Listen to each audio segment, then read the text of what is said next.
Welcome, Sarah, to Optimal Metabolism. I am so excited to have you here. I know I've been doing a deep dive into the quantum space, quantum nutrition, and biology, and I'm a fangirl of you. I'm going to admit it.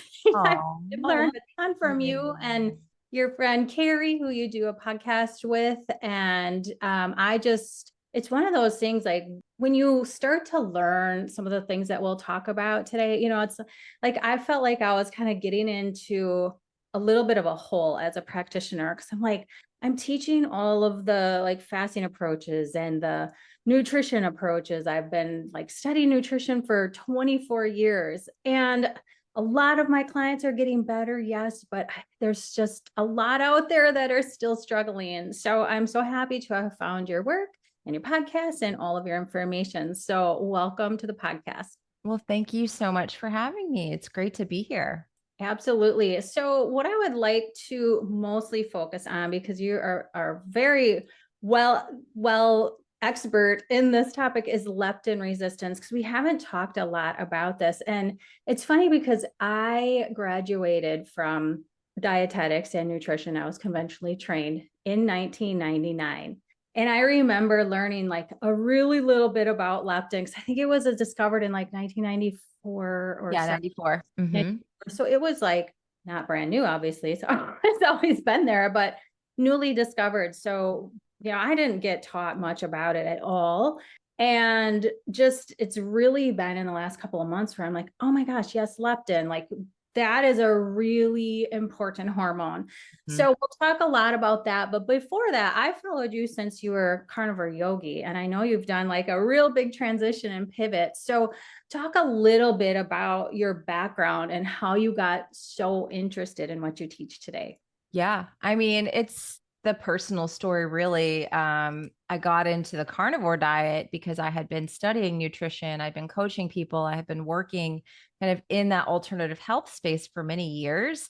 And I was, kind of doing the juicing and the yoga and the beans and the nuts and seeds and all that stuff. And my body was an inflamed mess, like completely inflamed mess. And so, that was a huge pivot for me because I was like, I'm so desperate to just not be in pain anymore.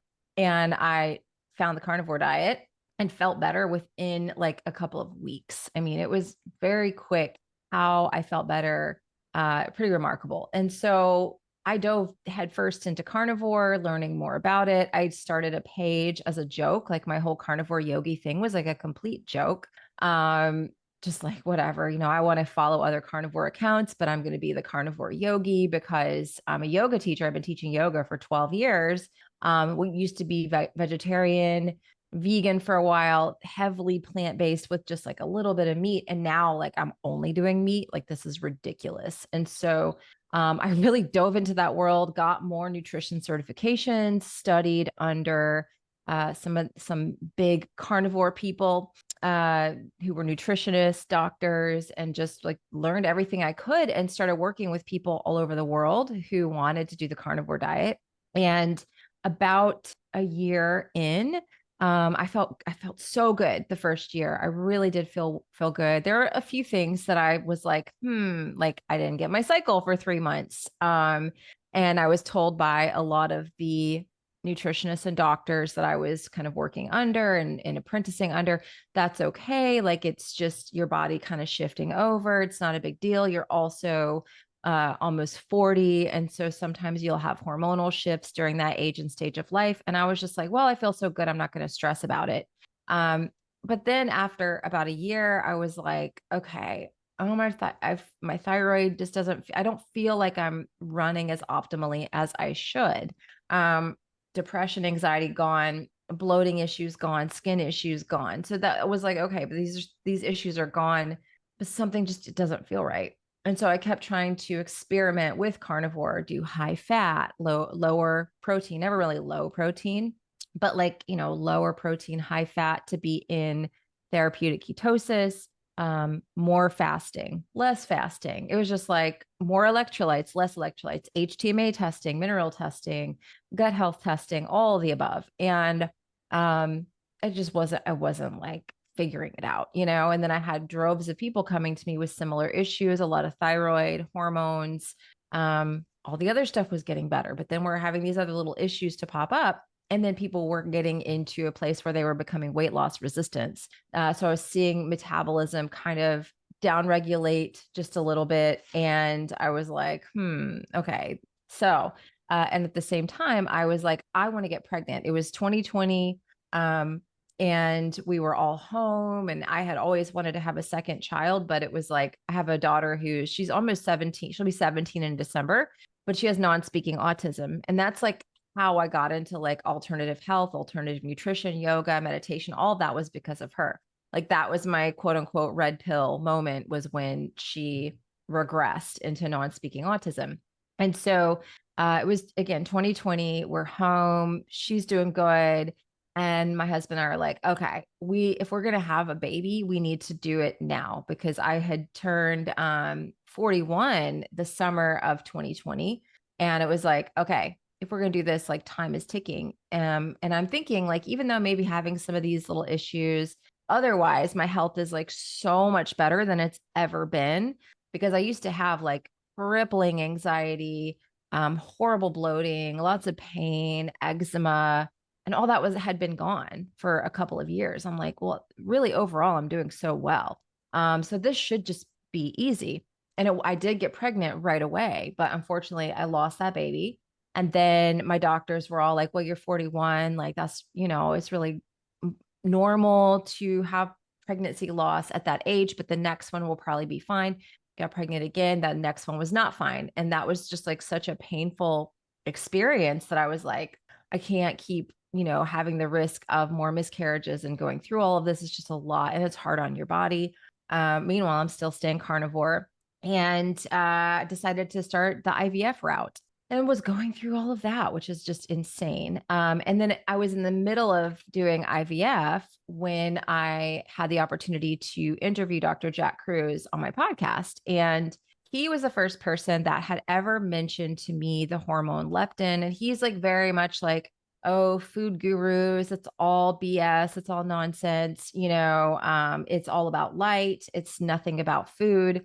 I disagree with that. Just to put that out there, it's not all just light and not food, it's both. But the light thing was being completely ignored. I'd never even heard of leptin. And so I went and got a leptin test and started studying all of this stuff with light and quantum biology and circadian biology. Now, I didn't really study with Jack. He doesn't teach. He has blogs and things like that, if you can actually understand them and read them. Most people cannot. I have read quite a few of them, and it has taken me some time to understand them, but I've mostly learned from, you mentioned Carrie Bennett. We have a podcast together, Quantum Conversations. I learned a ton from her.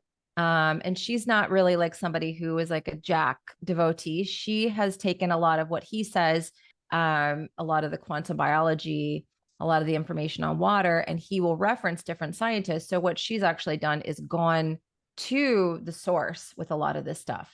And Dr. Corey Gasvini, he's not really so much online anymore. I've learned a lot from him. And so I just really started studying this stuff in depth, and I started making a lot of changes to support leptin. I actually found out my leptin was low. I was overweight with low leptin, which doesn't happen a lot, but I have seen it happen time and time again with people who have been doing keto or carnivore or doing a lot of fasting or yo-yo dieting for an extended amount of time.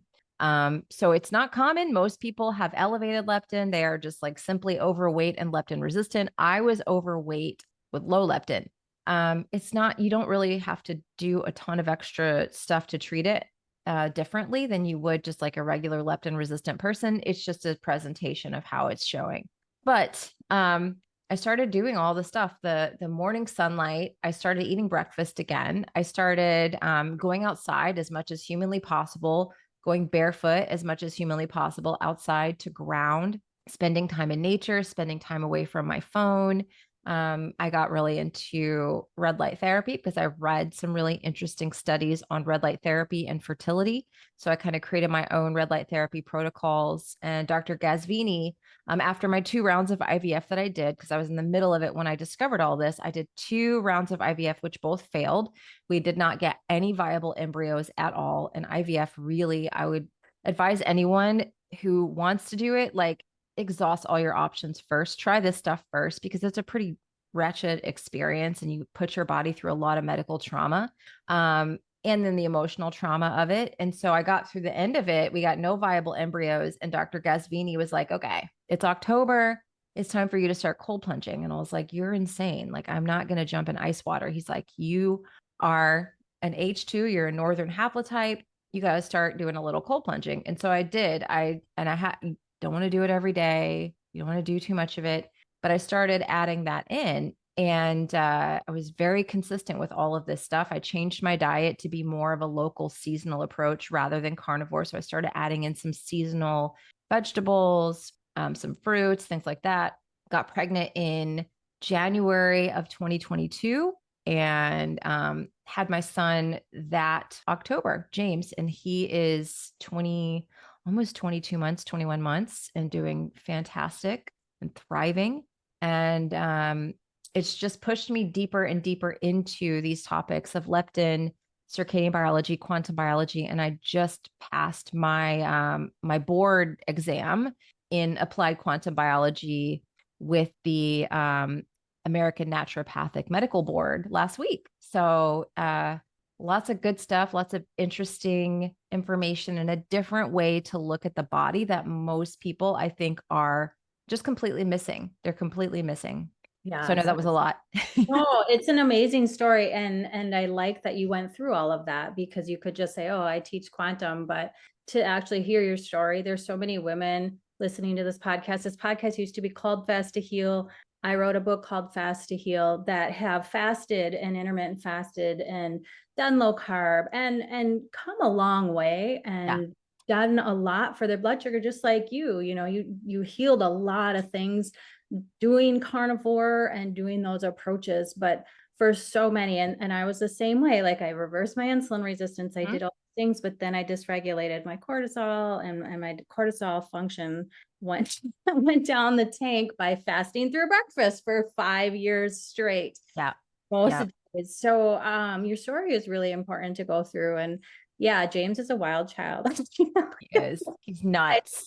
Stories. My kids are older, but man, I remember those days. And yeah, the cold plunging, when you say cold plunging, I'm like, that's the one thing that I'm still like, oh, like I live in Wisconsin. I'm like, it's cold. Like I'll just go outside in the winter. Well, I mean, Carrie's that way too. Like I live in Georgia. I'm in the 33rd latitude, so it doesn't get ridiculously cold here. It almost never snows. I don't think it's snowed here in many years.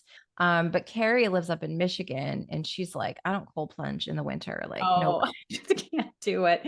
I no swim way. during the summer, so that much will do. But Yeah. I'm glad that I was going to ask you if your leptin was low or it was high, and that's an important thing to look at. And like you said, the treatment isn't all that much different. But when you said it was low, I was like, I would guess it was low just because of your history and the being carnivore and the restriction and the calorie restriction and just so many years of weight cycling. And so talk about, people always want to like know the testing. And I had a test I leptin, and I think it's helpful to know if you just to have a starting point. I don't think it's like the end all be all. And I know I work with a lab, and that does home kits, and they do a ton of testing. Like if people want to do like a cortisol panel, I have a 4-point cortisol saliva test I can send them, but they don't do leptin. So talk a little bit about the difference between like high leptin and low leptin. Are they both considered leptin resistance, and how do they differ with treatment?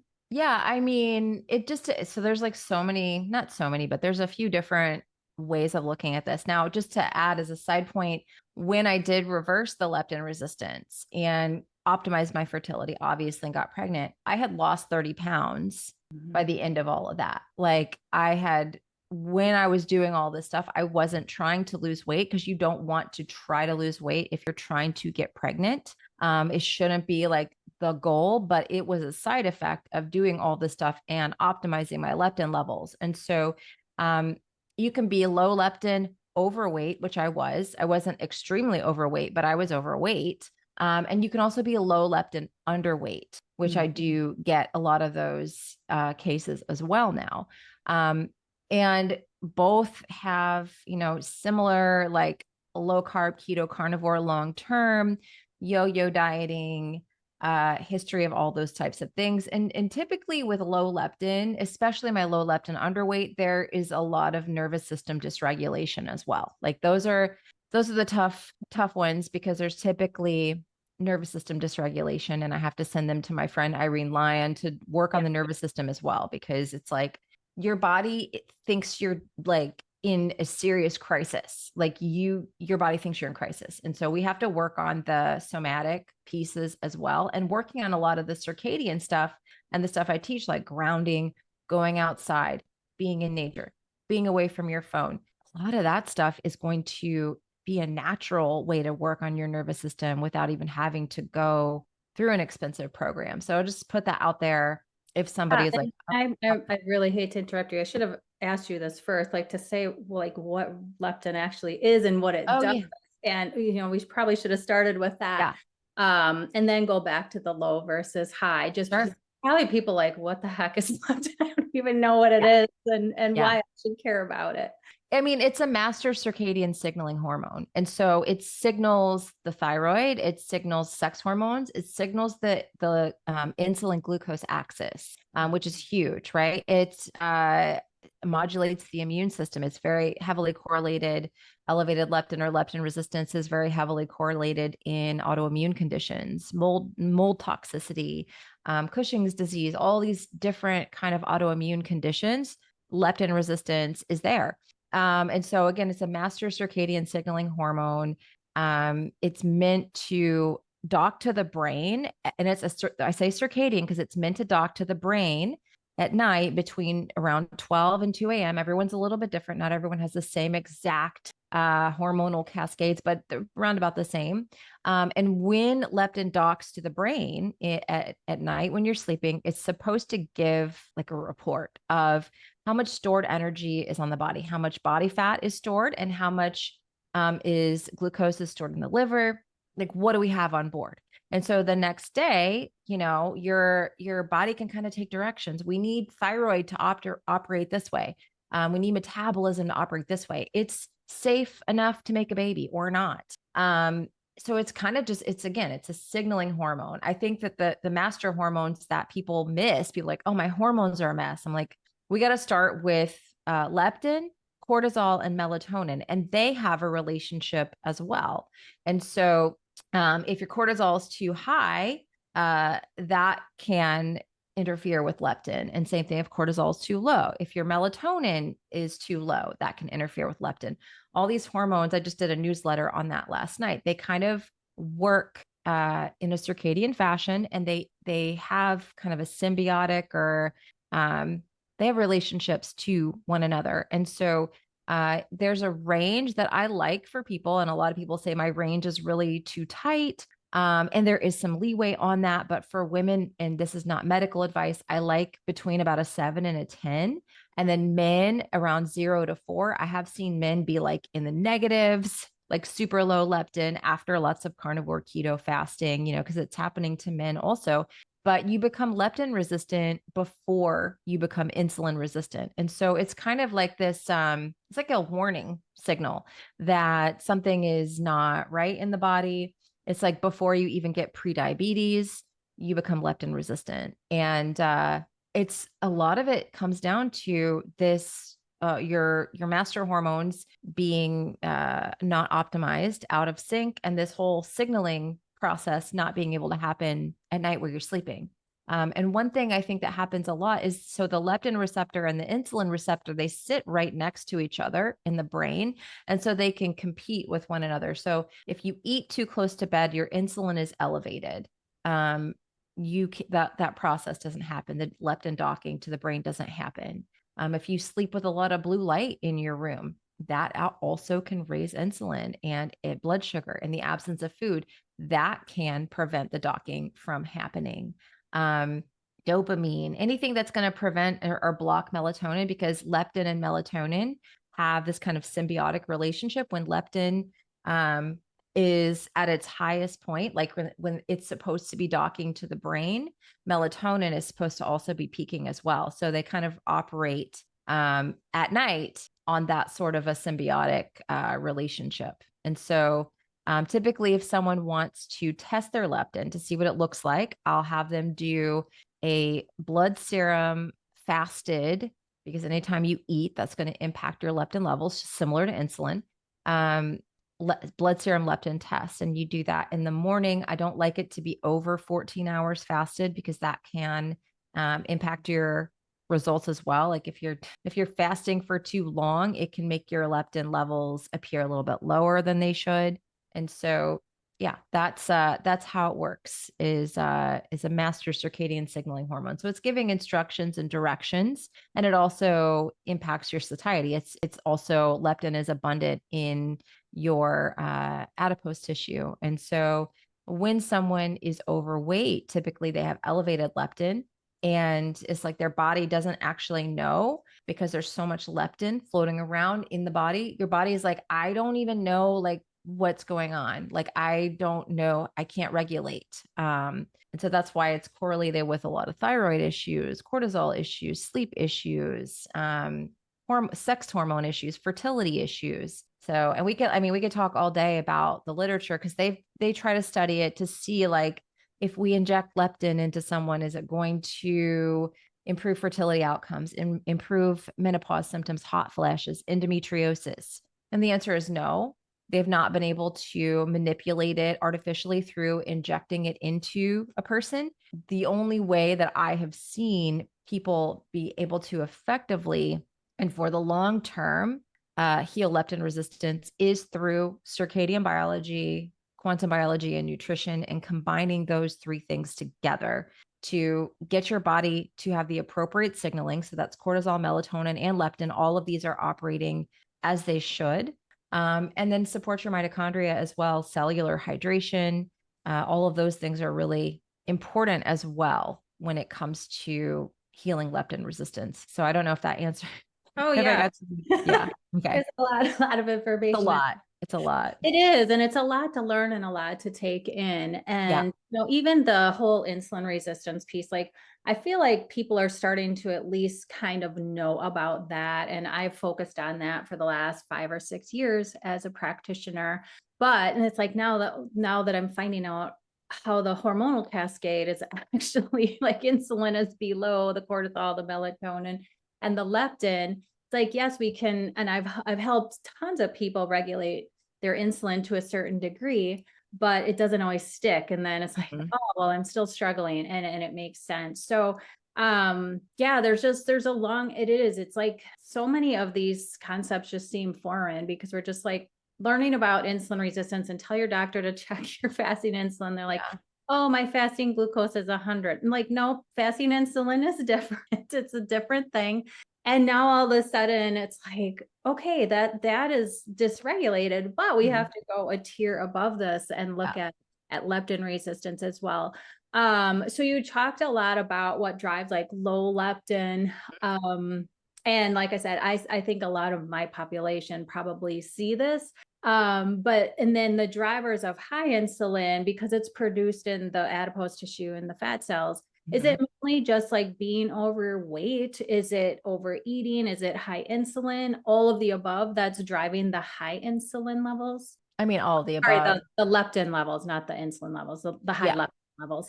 Yeah, all the above. I mean, extra body weight is the best way to tell if you're leptin resistant or not. If you've got like weight that's just really not budging, you're likely leptin resistant. That's one of the, I have in my 21-day leptin reset course, I'm redoing a lot of the modules, because I created the course 2 years ago, and I keep learning new stuff. Oh gosh, I know. It's like you could update it every month. I hear you. You really could. It's like, I just keep learning more stuff, and then I'll have so many people come through it with questions, and I'm like, okay, and let me address that in the course rather than having getting all these emails with similar questions. So I'm always updating it. But I just did a testing area of like, how do you know? How can you test? And like, honestly, you can go get a blood test, you can do all this stuff, but if you are overweight, if you have weight that you need to lose, like I would say 20 pounds or more, there's a big chance that you've got elevated leptin. I mean, it's just, that's typically, you don't necessarily need a test to do that. People are so like hung up on, I got to do gut testing and hormone testing and Dutch testing and this testing. I'm like, do you have weight to lose? Yeah. Do you feel like crap? Yeah. All right. Well, let's just do this because it's going to make you feel better regardless. There's no downside to doing the things that I talk about. There really isn't. It's going to optimize your mitochondria regardless. And most of the approaches are free. So that's right. a huge benefit. Yeah. So talk a little bit about your 21-day leptin reset. We'll link that in the show notes as well. We don't have to give all of it away, but what are some of the basics like people can start? So we talked about the circadian things, but what are some of the basics that you have people start with to just start to turn the ship around? I mean, starting with the evening routine is helpful because morning sometimes is hard for people, especially if they just have been a poor sleeper for years. They're really struggling with insomnia. If I'm like, you got to be out at sunrise, people are like, bye. No. So typically I'm like, get a cheap pair of blue blockers. I have a couple of brands that I work with that are really nice and like comfortable and attractive. But you could just go onto Amazon and get a pair of Spectra 479s. And you're going to start to stop eating after sunset, one. And then when sunset hits, put on a pair of blue blockers and block the blue light. Because like I mentioned a little bit earlier, blue light, it elevates blood sugar and insulin in the absence of food. And so what are most people doing at night? They're watching TV, they're scrolling on their phone, they've got overhead lights on. Even if they're not eating, right? And I was like this when I was carnivore. I wasn't eating, but I had my AirPods in, which non-native EMF can cause all kinds of other issues as well. I was just flooding my body with blue light constantly, and I was never going outside. And so the first thing I'm going to have people do is really work on the evening routine to tidy that up, start getting better sleep, start like pushing your eating window further and further away from bed. Ideally, I like it to be at least 3 to 4 hours away from bedtime. But a lot of people are so leptin resistant, right? And they're not good at, and I know you talk about this on your podcast, they can't burn fat for fuel. They're very metabolically inefficient. And so to tell someone they can't have a snack before bed, they just like lose their complete mind. Eventually we want to change that, right? So the first thing I'll do is like, let's block the blue light at night, change the environment, change the food. And then after you start getting a solid foundation of that, we're going to move to morning time. And I really want you to get out in morning sunlight. Let sunlight be the first light that hits your eyes, because this actually turns on the HPA and HPG axes. It tells your body to make the appropriate amount of cortisol for that time of day. And eat breakfast. Usually I like a carnivore breakfast or a keto breakfast, a 0-carb breakfast. Even if someone is implementing some carbohydrates in their diet, my goal is to eventually get them onto a carnivore or keto style breakfast. And if they want to have carbs, they can have them in their lunch, ideally, maybe a little bit at dinner too. But there's so many benefits to having that blood sugar stabilizing carnivore protein heavy breakfast in the morning and getting the sunlight. It sets your day up so that your blood sugar is more stable. You get that appropriate hormone signaling. You have nice stable cortisol levels in the morning. They're supposed to go up, but we kind of keep them from going up too high. We don't have any blood sugar spikes or swings from excessive carbohydrates or only carbohydrates from breakfast. And then throughout the day, we are trying to go outside, take light breaks. If we have to be under a lot of fluorescent lights or on screens, we use blue blockers. Iris is great for your computer because, again, even though during the day we want to make more cortisol, we don't want it to go overboard. And the signal in most homes is, number one, there's no infrared light inside of most homes because windows block most of that out. And our modern light bulbs contain no infrared as well. And so most of us are very underexposed to infrared and red, which have extreme metabolic benefits and mitochondrial benefits. And we're just being blasted with blue light. So we're in this kind of insulinogenic environment all day as well. So we work on the evening, then we go to morning, then we look at what's going on in your daily life, in your lifestyle that we can kind of mitigate so your body's not in this constant like insulin, cortisol sort of a state, which is unfortunately, the way most people live. That's, so we have to look at that as well. Yeah, these things work and they work really quickly. As I mentioned, I probably struggled with some sort of adrenal dysfunction for like 20, or my daughter's 21, and it probably started around the time she was born, just not getting enough sleep, not resting, type A personality, go, go, go. And we had 3 kids and we were always just, packed calendar. And I did a lot of things right for lighting. Like I was always outside in the morning, I would exercise, but I wear sunglasses. Or, when winter come, it's really cold. So then I would do indoor exercise. And I was one of those. I remember a couple of your posts, I'm like, ooh, they just really like got to me. I'm like, is she really right about this? Because I would go to 5:30 a.m. strength training under the fluorescent lights. And I'm like, I'm not giving up my strength, like I got to go at 5:30 because that's the only time I can make it. And now I'm the weirdo. I try to go if there's an 8:30 class. And if I don't have a ton going on in the morning, I will sleep and rest and go to that after I've been outside and seen the sunrise. But if I do go to the early, I'm wearing the yellow tone glasses. Nice. For like, very good. I'm like, I don't care anymore. I've had a couple people, I just said, it just blocks the flicker and I'm working on some adrenals. That's all Yeah. I mean, most people like before I even got into this stuff, I was always really like repelled by bright fluorescent lights. Like I taught yoga for 12 plus years and I taught in a lot of gyms and studios. And I was the yoga teacher that was like, oh, her class is dark, because I would never turn on the overhead lights because they would make me sick to my stomach. Yes. And I never understand why. I'm like, why would you have a yoga class and have all these like horrible lights on? And like, I've always intuitively been like that. It does. And I think I even before I knew all this, like, people flip up overhead lights. I'm like, ugh, and I hated driving at night, not because I was like scared to, but just because I hated the lights coming up. And I think my youngest son, well, pretty much all my kids, my youngest son is a setter. And so when he has a volleyball tournament and he's looking up constantly into fluorescent lights in gyms, he like, I never connected it until he'd be like, I have such a headache. I'm like, well, all those whistles all day, it's like you're probably dehydrated.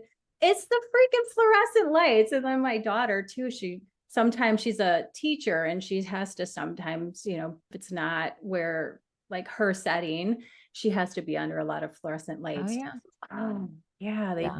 They really do wreak havoc. And until like my husband still, and it's funny because I know you talk about your husband thinking that a lot of the stuff you do is whacked. My husband comes around eventually. But right now, the red light glasses, and then I just got the hydrogen machine last. He's like, what is this now? And he's like, what did you spend on this? And I'm like, I won't talk about that until you see the benefits of it. Right.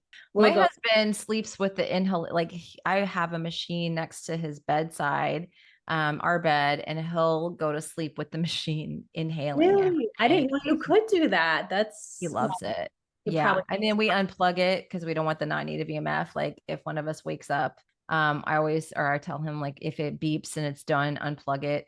Because we don't want that going off at night. But like, we all drink the water. He inhales now. He still isn't on board with the blue blockers, but he's getting there because his eyes are starting to go on him a little bit. He's like, what, so the blue blockers, did they help you? Because when I turned 41, I want to say I was 41 when I started getting into this. And I noticed like, I couldn't read stuff as well across the room. I was like, oh, that's okay. Well, my parents both got glasses at 40. So like, I guess that's what I got to do. But I started wearing blue blockers within 3 months of me wearing blue blockers and no longer looking at this like unfiltered blue light from screens and TVs, phones, all that. My vision improved and I have not needed glasses. This is like years later. I haven't needed glasses. And so now that his eyes are starting to tweak on him a little bit, he's open to wearing the blue. Mhm. Until you know the benefits, it's like, oh, those are so weird. And Yeah, I heard you say like when you even wear them when you go to Target, and it I was do. like I put a Instagram post up like a month ago before I heard you say that, and I'm like, what do you think? Because I wear an Aura ring and it's Bluetooth turned off during the Right. day. I'm like, what do you think this huge stressor spike is? And I put like a food, going to Target, running and all of these things, like a fight with a loved one or something. And it was going to Target. I was like, holy crap, these lights are terrible. They are. But yeah, and until you start taking them out of your environment, and then I feel I'm probably even more sensitive to them now. But now at least I know how to block it. So well, we'll come back to the hydrogen as we close out, because like I said, I just got my machine like last week, so we Oh, haven't nice. played around with it a whole lot yet. But couple more questions, and then we'll close out. But you talked about like a keto low carb breakfast. And I've taught that for a really long time. Like make your first meal, no matter when it is, like high in protein, get some fat in there. If you are going to do some carbohydrates, make sure that they're, high fiber and no sugar, Mhm. to stabilize the blood sugar. But is there a time, and again, this just all makes so much sense. Like people will struggle on keto carnivore, or they'll do really well with it for a while and then they start to struggle, and it makes a lot more sense. But can you talk about how like seasonal keto or seasonal low carb tends to work better because of our lighting environment and how that all ties in? Yeah, I mean, food is so like intuitive when you really think about it, but food contains the information about the time of year, the season, and where you're located. And so, your gut microbiome, your thyroid, all of these things actually shift with the season, the amount of UV light available, temperature. This is well documented in the scientific literature. I'm not just making it up. All these things do shift seasonally. And so, and your thyroid can be 25% different in the summer than it is in the winter. And so we're not meant to kind of live in this perpetual summer the way that most people do. And so going to keto, carnivore, low carb, a lot of people are going to just need to do that for a while and not worry about eating seasonally, because all you can do is burn sugar. You can't burn fat. You're very inefficient at it. But once you're able to make ketones, once you're able to burn fat for fuel and your body is like trending in the right direction, you're seeing the weight come off, your leptin levels are coming down. It can be helpful to pulse in a little bit of the local seasonal approach so that we don't get the down regulation of the metabolism of the thyroid. So your body doesn't think it's in a perpetual winter. I mean, I think being in a perpetual winter after a time, again, after a time, it's really important that I say that, because a lot of people need to go to perpetual winter because they've been in summer for 30, 40, 50 years. Yeah. Right. Sorry, just the way that it is. Y'all have been eating, I did it too. Just nothing but People have been carbs. told what to do. So it's like we Right. don't, like, we're not judging anybody. No, It's I just, was there. Like I just snacking all day and yeah. eating fruit in the middle of winter and eating fruit at 10 o'clock at night after teaching yoga all day. And like, why am I so bloated? Why am I weight loss resistant? What's going on? I just ate fruit. Like, well, honey, you ate it at 10 o'clock at night in the middle of December. Like, what do you think's going to happen? It's like that isn't growing where you are, and your gut clock is going to start shutting down in the evening after, and it's not going to operate the way that it should at 10 o'clock at night. And so food contains, again, information about where you are, what time of year it is, and again, what time of day it is also. Yeah. If you think about this just on a common sense level. And so, when I eat, like when I plan my food, I'm thinking more like, okay, winter time is a bit more appropriate to do a little more keto. I do probably trend towards 2 meals a day in the winter because I do cut off Yeah. eating earlier in the winter because it gets dark at 5:30 here. And Right. so, my body is like, we need more sleep. melatonin. We're supposed to make more melatonin in the winter, more vitamin D in the summer. So it's just a kind of an extension of understanding circadian biology is the food. And it Yeah. simplifies things a lot Yes. too. And I know like in the winter, it gets dark at 4 o'clock. I mean, it's Right. in the dead of winter up here. Yeah. But yeah, and that was a concept I always would teach people, like eat seasonal, organic. But the whole seasonal timing and the timing of the year and the microbiome with that was something again that has been missing for Mhm. people. And I don't know about you, but one of the questions that like just when people ask or they'll message me or they're a student working with me and they'll send me you know, a label or something like, what do you think of this food? And it's just like, it's such a loaded question every single time. Yeah. I Wait, I thought know. we can't eat bananas. I thought we can't eat potatoes. I thought, you know, it's like, so when you can wrap your brain around the Yeah. seasonal, local, what time of the year it is, how the light environment ties into that. And yeah, up here in Wisconsin, we don't get UVB for probably 6 months, Yeah. unfortunately. Yeah. So, and I get like a share every week delivered to my door, and that will go. I just subscribed to that a couple of months ago, but it'll go through winter, which is helpful because then I can look in there and see, okay, like this is, you know, there's really nothing going on in Wisconsin in Yeah. the And the winter, like, I think it's okay because, again, you can still run into that thyroid metabolism down regulation in the winter. I'm okay with like cellar stable sorts of foods, fermented, some canned. You just don't want to go like high sugar fruits in the middle of winter because once the UV index drops below a 5, your body is just naturally going to shift into more of a winter mode, unless you're signaling it that it's still summer from being never outdoors in a heated home. And, you know, in winter, we do have more cold, which has its own set of mitochondrial benefits. We do still get the benefit of UVA because UVA never goes away. Yes, we don't have UVB where we make the vitamin D. But I question the people that are like, you have to be in UVB to be healthy. I mean, I'm an H2, my haplotype, my mother's mitochondrial DNA. I came from like extreme Northern Europe. And so I don't necessarily think that somebody that has that sort of a haplotype should be in strong UVB year round. My body's not really adapted to it. I'm adapt more. My mitochondria, when exposed to cold, makes heat. Makes free energy and there makes more subcellular melatonin to go undergo repair processes. And so, and there's more magnetism the further up north you go than there is closer down on the equator. So there's other benefits to being in these environments. I think when we talk about the circadian and quantum lifestyle, a lot of people are quick to just be like, oh, got to move to the equator and and be in the move to the sun. equator, right? Yeah. Not necessarily. I think you're capable of healing where you are, but you have to know how to be strategic and add these do the basics first before you get up and say I've got to move, you know? Yeah.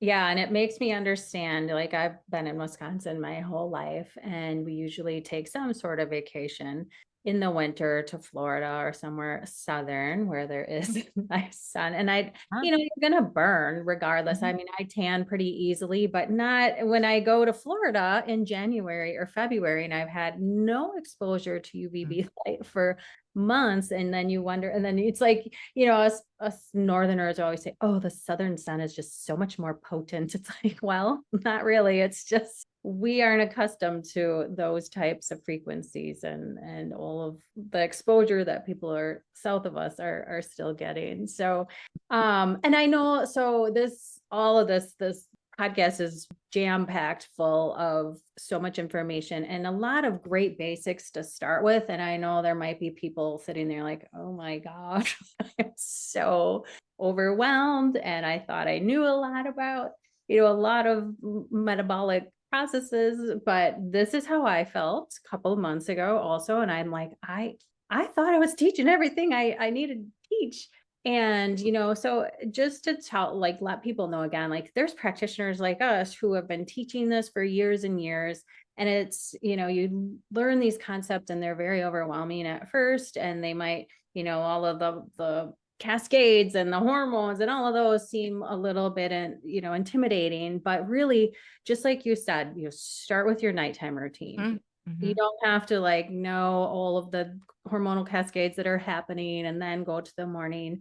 And I know for me and a lot of people listening, they've been intermittent fasting and doing all of those things for a long time. And I remember the first, like, because I had a flatlined cortisol pattern that came back.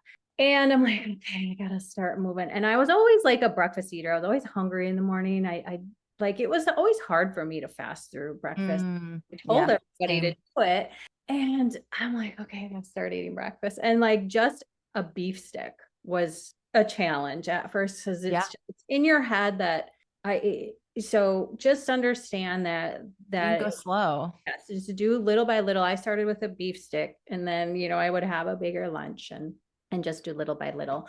But any closing remarks? I know we're not talking, the podcast isn't revolving around the hydrogen machine, but because we did mention it a little bit earlier, is there, so I have the Holy Hydrogen Machine. I'm bringing on Greg, the Hydrogen Man. Nice. Pretty soon. He's actually in Japan doing some. Oh, he's still there right now. Yeah. I haven't been able to book him for a while, but we'll bring him on. But what benefits have you seen, and how does that come into play? You don't have to go real far in depth, but how is that coming into play into the practices that you have been implementing with all of the circadian things?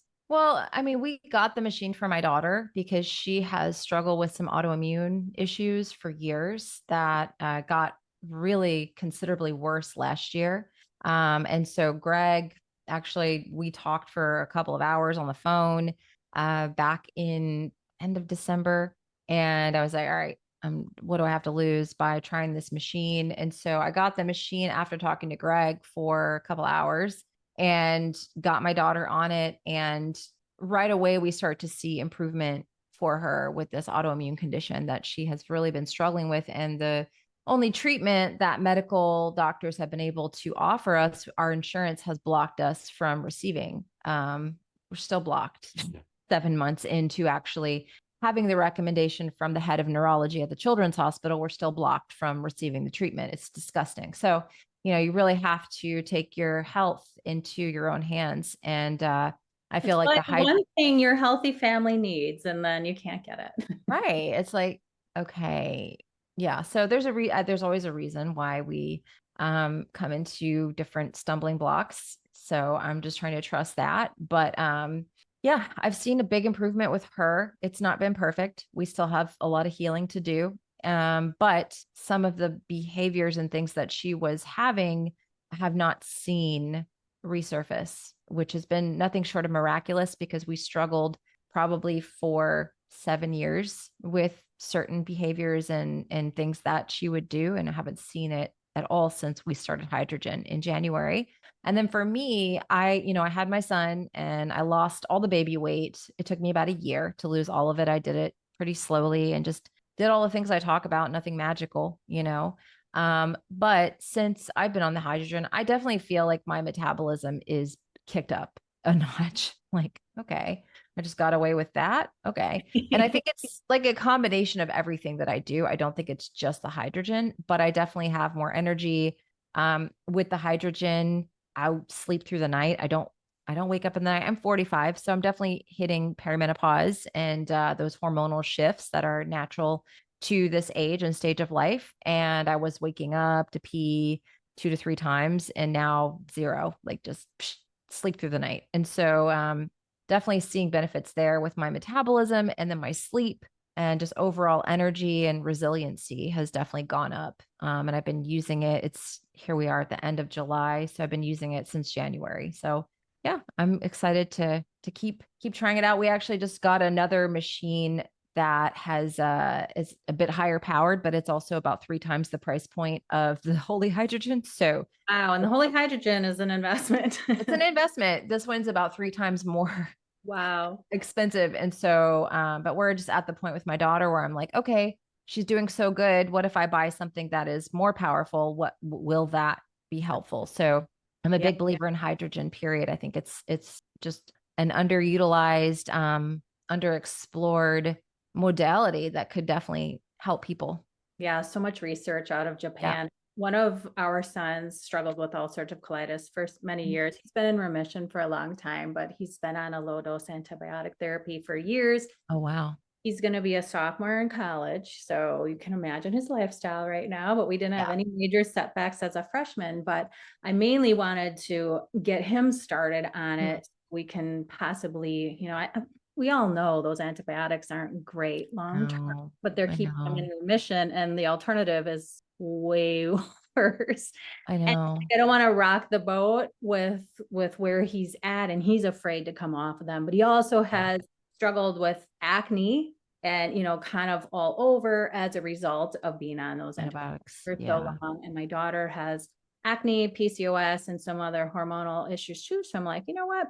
Let's just get this going before you go back to college. But then I have to figure out if it really does help them a lot, like what to do when they leave my house. I'm like, They I'm got to not give them a machine, warm. but then they got to care for it. And yeah. Yeah, I know. Right, right. So it's interesting though, and I agree with you. I think there's just a lot to be said about hydrogen Mhm. and the healing process. But again, if you're listening and this is all new, don't feel like you got to go out and buy a hydrogen machine like the circadian quantum, the basics we talked Do the about basics. Yeah. a long, long way. And just thinking a little bit at a newer level about nutrition and simplifying it and what we're actually meant to eat and what's in our environment. So, Mhm. well, thanks so much for coming on today. You're definitely a wealth of knowledge of 2 podcasts and tell us where we can follow you and a little bit about your courses and your leptin reset that we talked about. Yeah. I'm on Instagram. I'm really probably the most active there. It's at Sarah Kleiner Wellness. And then I have a website, sarahkleinerwellness.com, where you can get, I think I have like 13 free ebooks. I've just Wow. like, I've some ridiculous amount of ebooks on blue blockers, on how to build your perfect quantum day. I have a cortisol guide. I have a guide for busy moms. I've like just anytime I get a lot of the same question, I will just like be like, I'm going to just create a free guide. And so I have a ton of free guides that would literally keep you busy for days on end, if not more. And then I do have courses. I've got my 21-day leptin reset, which is the one I usually say, if you're going to start with a course, start there, because it's going to give you the most comprehensive information. I'm always updating it. That's my thing over the next couple weeks. I'm kind of re-recording a lot of the modules, and I will keep doing that as I just get feedback from people. I run it live a few times a year, where you can do Zoom meetings with me and go through the course at the same time. I have a nutrition course called Quantum Nutrition, and I just have a brand new practitioner course called the Leptin Master Plan that I just ran the first cohort earlier this year. I'm probably going to run one again this fall. And then what else? Oh, Carrie and I are doing another health transformation summit in November. So that was really fun.